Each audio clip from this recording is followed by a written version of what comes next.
Season 3 of Jimmy Neutron get weird. Not where the movie had a giant alien chicken dragon, but where its final season got weird, even by its own standards. One moment in the episode starts with Jimmy and Carl about a new show that he's been watching called The Happy Show Show. And they all should watch it because it'll make them happy. Jimmy weird prepubescent stuff on his computer like Photoshop him and his crush's heads into wedding photos. However, I don't know. Get him! Don't worry, I'll protect you. Crush, Betty, convinces him to give it a go. So, that night he turns it on and is greeted by a... He watches 10 seconds of it before turning it off, because it's just that bad, and quickly puts it out of his mind. The next day at school, all the kids are desperately trying their chance. Betty asks them to come over and watch it that night. He sees her watching through the window and realizes that the show is hypnotizing people. The entire town is after Jimmy, trying to force him to watch a show. So, there's no need to rush. Keep your cool. And one day, you'll be ready. We have arrived. We're still invited, right? It is my honor to present Crown Princess Elena of Avalon. Not bad for your first day. But are you ready for day 2? Are you? Oh, this is gonna be fun.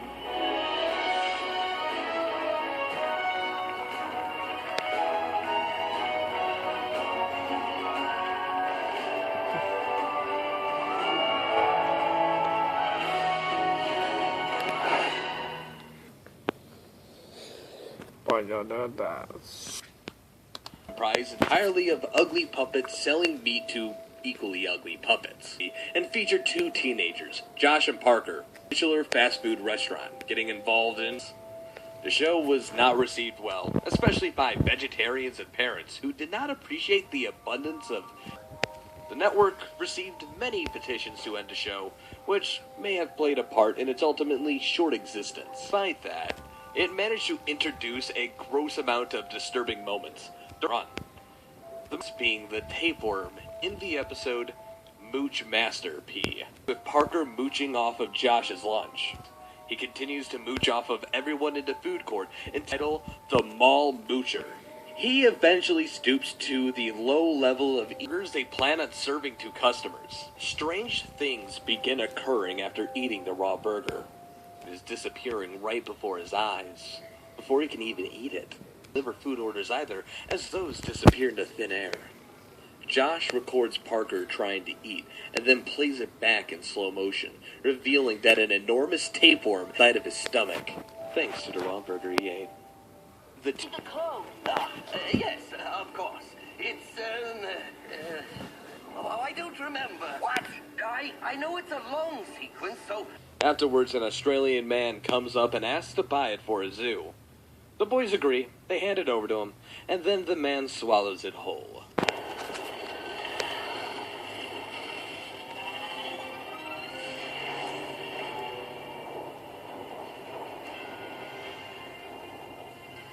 Just a few more moments, brother. Soon Ninjago will be ours.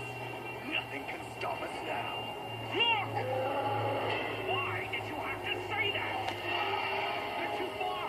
The dragon can't get enough speed. Good luck, kids. Whoa! What are you doing? Giving you both the speed you need. Okay, our mom's totally awesome. I just hope we see her again. Go. More like, when did they go?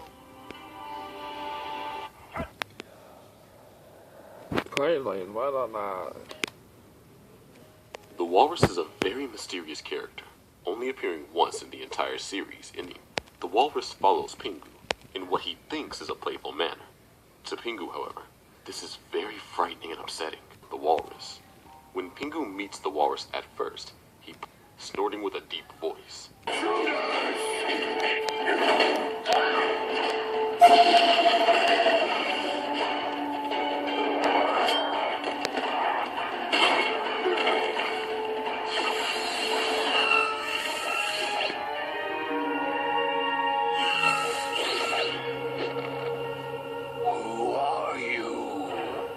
mattress and starts eating it.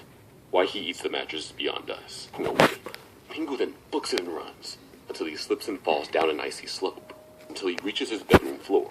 Turns out, the slope was just his bed sheets. Fine dream, and the walrus that stalked him. The walrus is a disturbing character thanks to his mostly silent demeanor.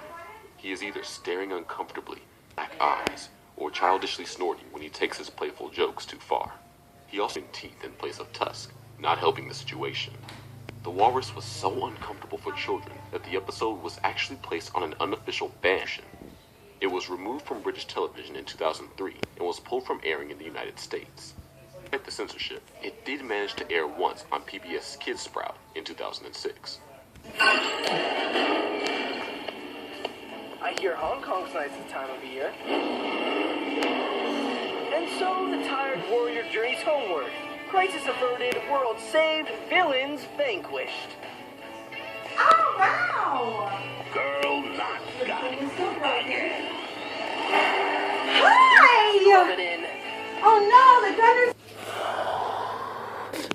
Go right down. In the episode Teeth for Two from Cat Dog, we get treated to featuring everyone's favorite gross out gag in animation. Skinned, bloody cat. This episode, the two go to the dentist and discover that if one doesn't take care of their teeth, it's the others that is affected. Disgusting amounts of junk food and never brush it. Yet it's Cat who gets all the cavities. Oh my god, that's freaking Cat great. tries to get Dog to take care of his teeth, but it's no use. Dog won't No, I listen. forgot to text you. On things like aluminum foil to hurt each other's teeth. That hurts just thinking about it. Later that night, Cat tries to brush Dog's teeth while he's asleep. Cat decides to pull himself through his skin and out of Dog's mouth. So we ate that, and then we ate it pooped in the room. Semi on the weed pad, but it was all over, so I had to use them to... And is terrified. Fear turns to anger, and he swallows Cat back into his own skin. And the two engage into another food war, sabotaging each other's teeth. It is a strange concept for a show that just barely scratches the surface of all the weed that the two of them are capable of. This is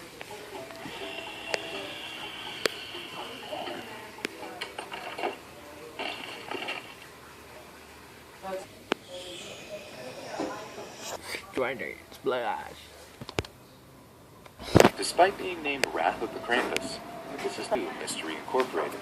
Talk about a missed opportunity. What it is, however, is a disturbing romp through an abandoned doll factory. Laws required to be unnecessarily terrifying.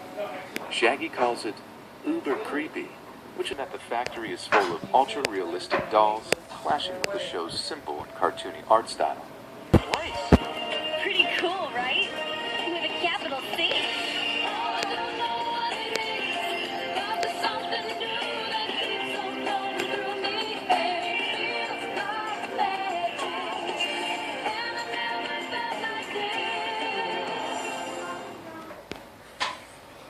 My life as a teenage robot.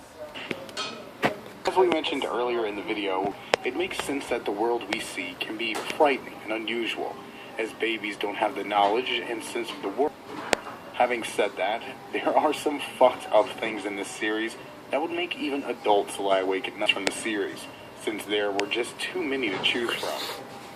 First up, from the episode Angelica's Worst Nightmare, we can get a few choice scenes from the series, since there were just too many to choose from. First up, from the episode Angelica's Worst Nightmare, Angelica's imagination can muster up. I can't breathe! You don't breathe, honey! This baby is a massive, drooling, and obnoxious tyrant who ends up eating her. Yeah, where? Let me see, let me see, let me see! Sheesh, it is big.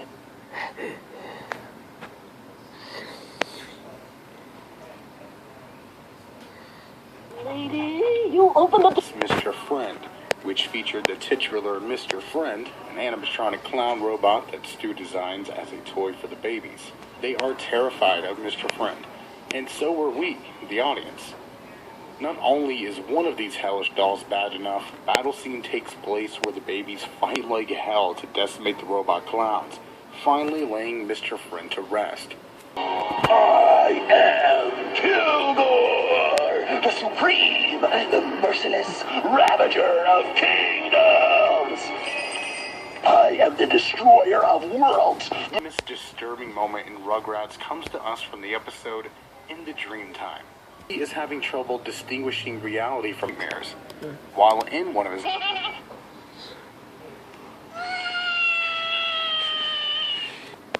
And if that wasn't enough, they bring back the scene at the end with a fake stew. Oh my gosh, it's a giant Wolverine! It's canning time!